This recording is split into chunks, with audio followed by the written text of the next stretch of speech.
would you walk us through a typical day for you?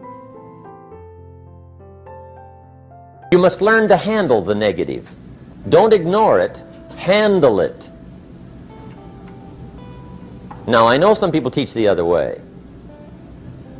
And listen to them, and listen to me, and then make up your own mind. Right? Don't be a follower, be a student. But I say you got to handle the negative. You don't have to live in it, you don't have to dwell on it, but you do have to handle it, my opinion. I know some people teach, just turn your head real quick and say, there's no weeds, there's no weeds, there's no weeds. They'll take your garden. So you've got to handle the negative. Here's what part of it is. It's called the Great War Between Good and Evil. Mr. Reynolds and I are working on a new book this year called The Great War Between Good and Evil. And there is a war on. The minute you were born, you got involved in the war between good and evil, between darkness and light, between negative and positive, between evil and good, between tyranny and democracy, between weeds and human activity. I mean, the war is on. If democracy sleeps, guess who never sleeps? Tyranny. In the absence of light, guess what's automatic? Darkness. If good does not arouse itself and become active, guess what moves in? Evil. It's a war.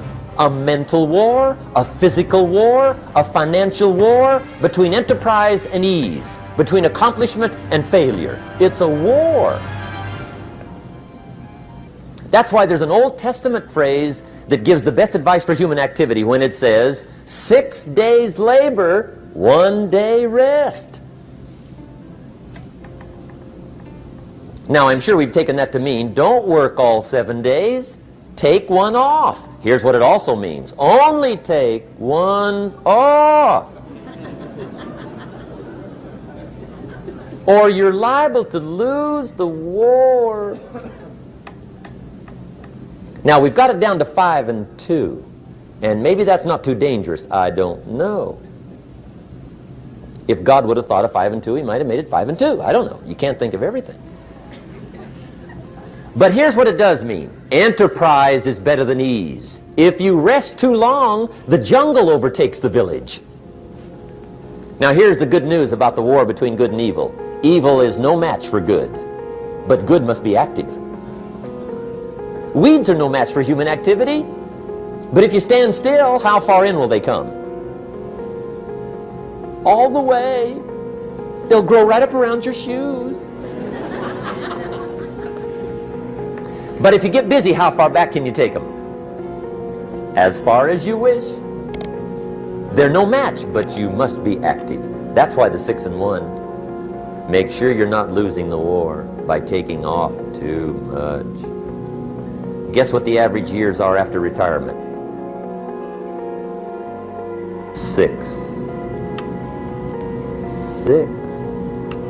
Which means don't retire. Your chances are too slim. Okay. The war between good and evil, the weeds. You got to make sure you recognize the negative, handle it, deal with it, and then go on. Let's make a list of the diseases of attitude that can wreck all your chances to do well.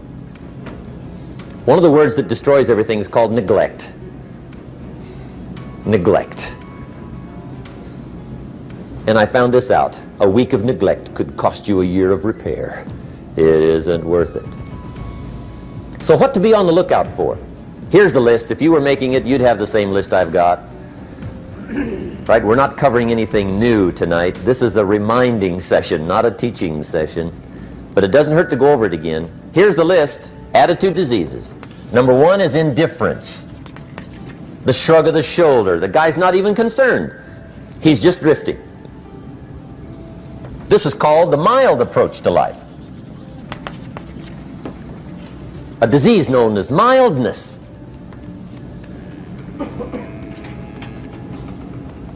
The guy says, well, I can't see getting all that worked up. Well, to be any kind of winner, you gotta get worked up. There's one problem with drift. You cannot drift to the top of the mountain. And the good Lord said in the closing chapters of the Bible, here's the best way to live, one way or the other. That's best. Hot or what's next best? Cold is next best to hot. Not the half-baked middle, lukewarm, not too hot, not too cold. What a sad way to live. I think what it means is pick a direction and go with everything you got. Just pick one and go. Somebody says, yeah, but what if it's the wrong direction? You'll find out quicker. It won't take you 25 years to wake up and say, oh no, I've been walking the wrong road. I told my staff the other day, next best to prosperity is adversity. If one doesn't get you, pray for the other. We all do better from one of two reasons, inspiration or desperation. And I don't wish anything bad on you tonight, but if you're not inspired, I hope a wagon comes down your rut.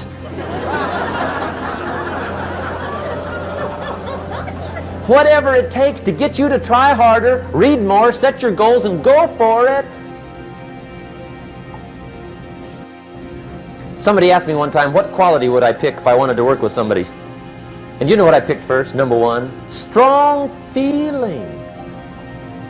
Please, number one, give me somebody that feels strong. About most anything, I don't even care. Just so they believe it. Even if they disagree with me. Wonderful. Just so they disagree vigorously.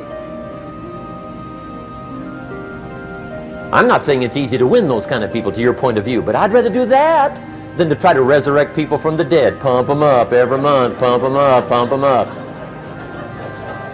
I pass.